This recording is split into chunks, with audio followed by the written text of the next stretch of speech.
3 years ago, Laura Reed stood in a courtroom, exuding an air of victimhood that belied the truth. Her tearful testimony painted a grim picture of her ex-husband, Mark Bennett, a man she accused of neglect and unfitness to be a father. In reality, Laura was an expert manipulator. Using carefully constructed lies and selective truths, she convinced the court that Sophie, their then 9-year-old daughter, would be safer without her father. Mark had barely spoken in his own defense. His voice had been drowned out by Laura's relentless accusations and his own financial struggles, which had limited his ability to hire a strong legal team. As the judge's gavel fell, stripping him of his parental rights, Mark was left standing in stunned silence, a man defeated by the system. But Mark wasn't the only victim. Sophie, left in Laura's sole custody, became an unwitting prisoner in a household that masked neglect and cruelty behind an exterior of perfection.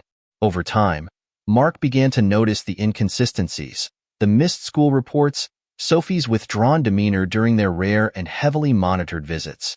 Fueled by love for his daughter and a sense of justice, Mark vowed to fight back, no matter the cost.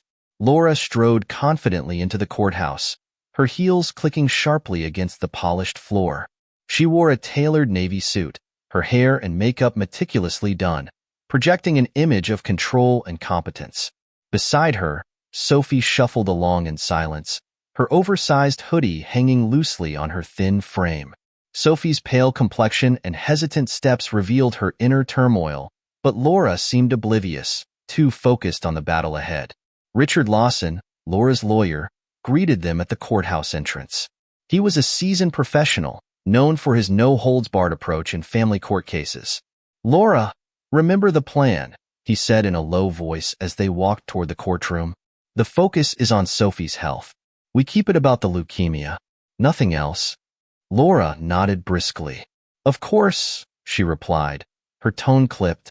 As they waited outside the courtroom, Sophie stood apart, clutching the strap of her backpack. Her eyes darted nervously around the hallway until they landed on a familiar figure, her father. Mark stood at the far end of the corridor, his eyes locked on her. He looked different than she remembered, older and a bit worn, but the warmth in his expression was unmistakable. Sophie's heart raced as she took a step toward Mark, then another. Laura's voice called out behind her, sharp and commanding, but Sophie didn't stop. The magnetic pull of her father's presence was too strong to resist. Mark dropped to one knee, his arms wide open as Sophie approached. When she reached him, he pulled her into a hug that seemed to wrap her in safety and love. "Sophie," he whispered, his voice thick with emotion. "Are you okay? Are they treating you well?" Tears welled in Sophie's eyes, but she could only nod, afraid that speaking might shatter the fragile moment. "Enough." Laura's voice cut through the hallway like a blade. She stormed over, her heels clicking furiously. "Sophie, come here right now." Before Mark could respond, Laura grabbed Sophie's arm and yanked her back. Sophie stumbled, her backpack falling to the floor. "Stay away from her, Mark," Laura hissed. "You have no right to be here." The confrontation drew the attention of bystanders, including Claire Mitchell, Mark's lawyer, who had just arrived. Claire was quick to step in.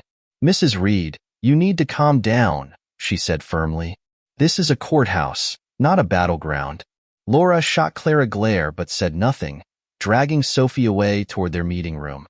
As they disappeared around the corner, Mark looked at Claire with a mix of anger and desperation.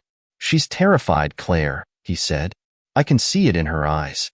We need to prove what's really going on." Claire placed a reassuring hand on Mark's shoulder. "We will, Mark. But it starts in that courtroom. Let's make sure we're ready."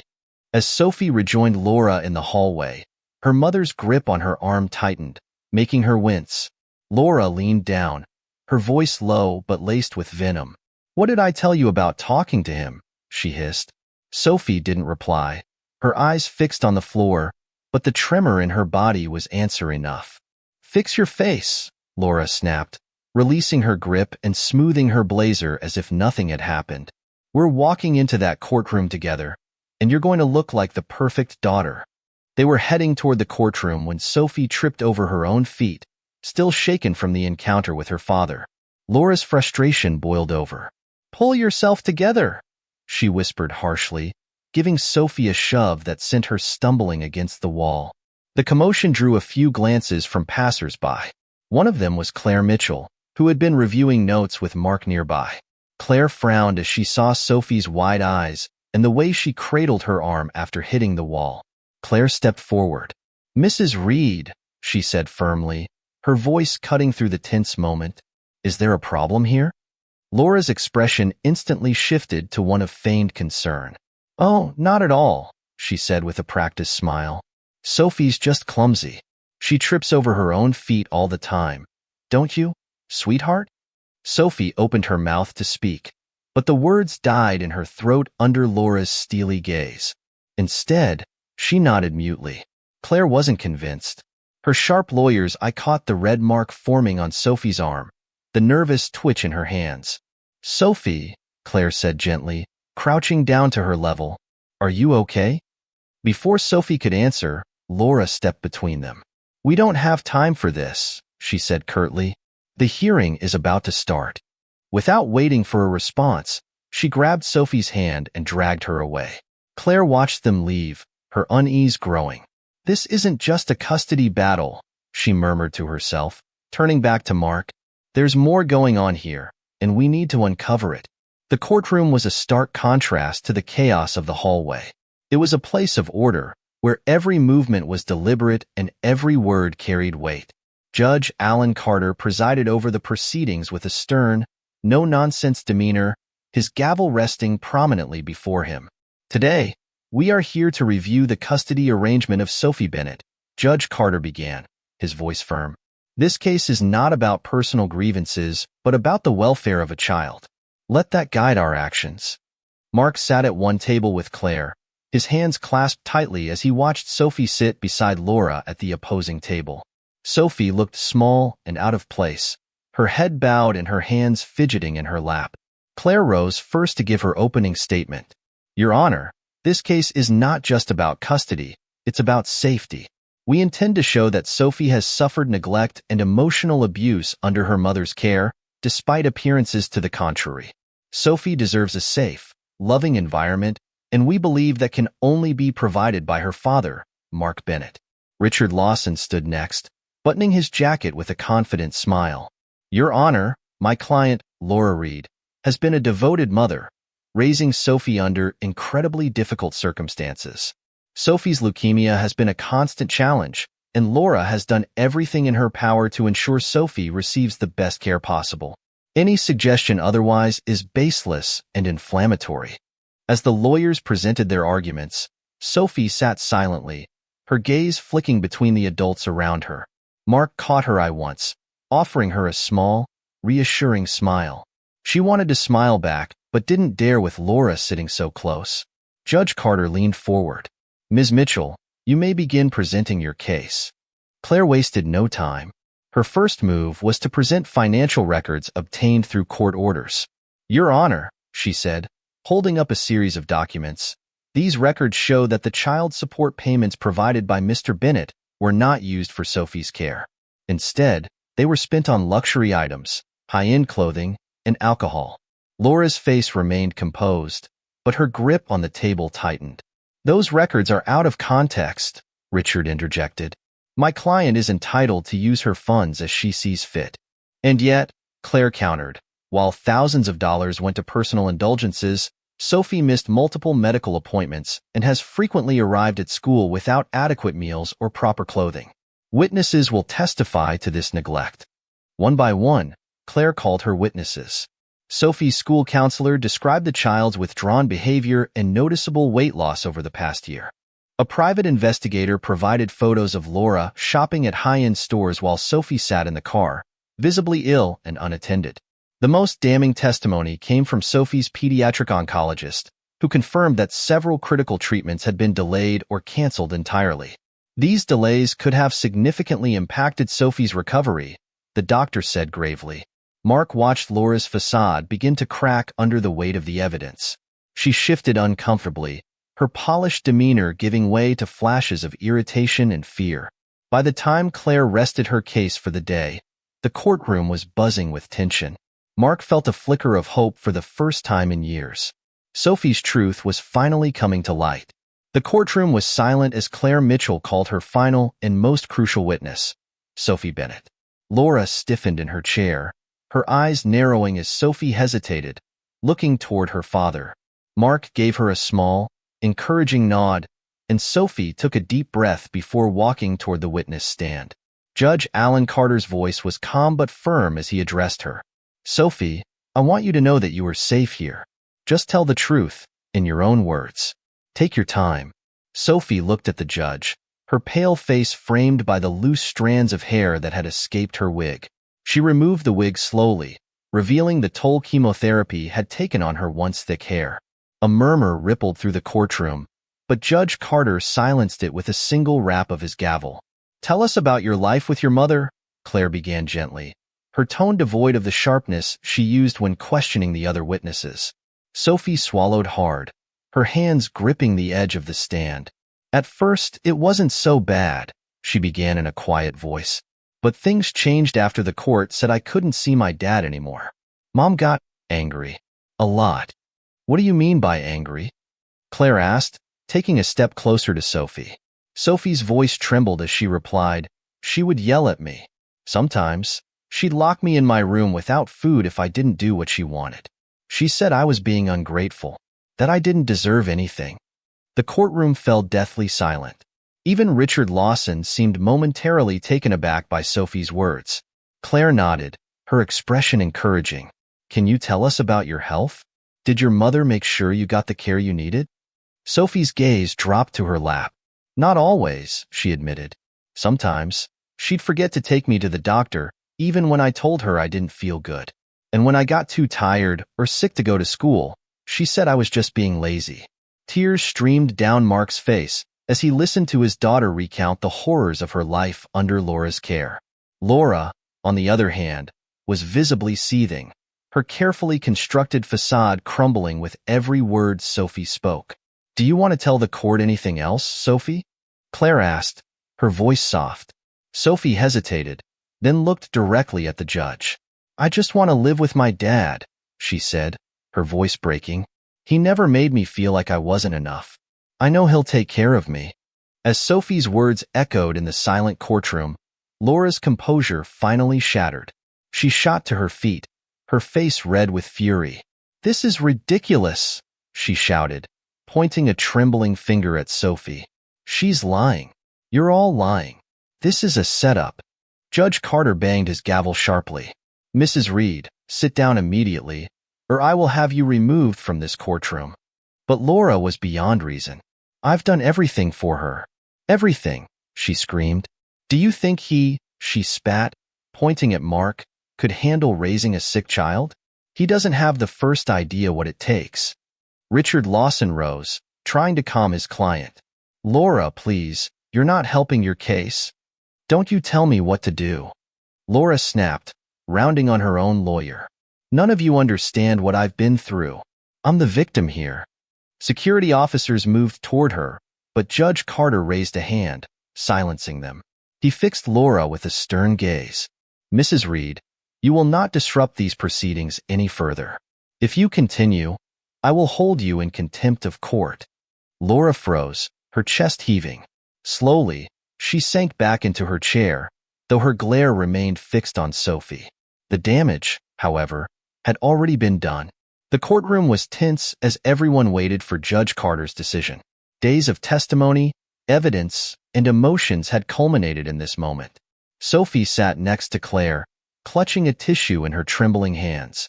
Laura sat rigidly at the opposing table, her lips pressed into a thin line. Judge Carter cleared his throat. After careful consideration of all the evidence presented, including financial records, witness testimonies, and Sophie's own brave account, this court finds that Laura Reed has failed to provide a safe and nurturing environment for her child. Gasps echoed through the room, but the judge wasn't finished. Furthermore, the evidence of neglect and emotional abuse is compelling and deeply concerning. As such, the court revokes Laura Reed's custody rights and grants full custody of Sophie Bennett to her father, Mark Bennett. Laura shot to her feet again, but this time the bailiffs were ready. "This is unfair," she shouted as they escorted her out of the courtroom. "You'll regret this. I'm her mother." Judge Carter ignored the outburst, turning to Sophie. "Young lady, you've shown extraordinary courage. I commend you for your bravery, and I hope this ruling brings you the stability and care you deserve." Mark approached Sophie as the judge dismissed the court. He knelt in front of her, tears streaming down his face. "We did it, sweetheart," he whispered, pulling her into his arms. "You're coming home with me." For the first time in years, Sophie felt a glimmer of hope. As her father held her tightly, she allowed herself to believe that things could finally get better. The courthouse doors swung open, and Sophie stepped outside, her small hand clasped tightly in her father's. The crisp afternoon air filled her lungs, and for the first time in years, it didn't feel stifling. Sophie tilted her face toward the sun, its warmth touching her pale skin like a promise of better days. Mark walked beside her, his protective hand never leaving hers. He glanced down at his daughter, his heart swelling with both pride and sorrow. The courtroom victory had been hard-fought, but the toll it had taken on Sophie was written all over her. Her frail frame, her cautious glances, her hesitant steps. "You hungry?" Mark asked softly, breaking the silence. Sophie nodded shyly. "A little," she said, her voice barely above a whisper. "Then let's get you something delicious," Mark said with a smile. "Whatever you want. Burgers, pizza, ice cream, name it." Sophie thought for a moment, then murmured, "Ice cream?" Mark chuckled. "Ice cream it is." As they walked toward his car, Claire Mitchell caught up with them. "Mark," she called, her professional tone softening as she addressed Sophie. "You did amazing in there, Sophie. You were so brave." Sophie looked up at her and managed a small smile. "Thank you," she whispered. Claire crouched to meet Sophie's eye level. "You don't have to thank me. You're the reason we won. And now, you're going to be safe. Things will get better from here, I promise." Mark nodded his gratitude to Claire. "I don't know how to thank you for everything you've done. You saved my little girl." Claire smiled warmly. "Just take care of her, Mark. That's all the thanks I need." The car ride to Mark's house was quiet but peaceful. Sophie stared out the window, watching the trees and houses blur by. She had only vague memories of her father's home from before the custody battle. The idea of living there now felt strange, but not unwelcome. When they pulled into the driveway, Mark stepped out and opened Sophie's door for her. "Welcome home," he said gently. Sophie followed him inside, clutching her small backpack. The house was modest but cozy, with warm colors and personal touches that immediately made it feel inviting. A framed picture of Mark holding a younger Sophie sat on the living room mantel, the glass sparkling in the afternoon light. "I kept this here," Mark said, noticing her gaze.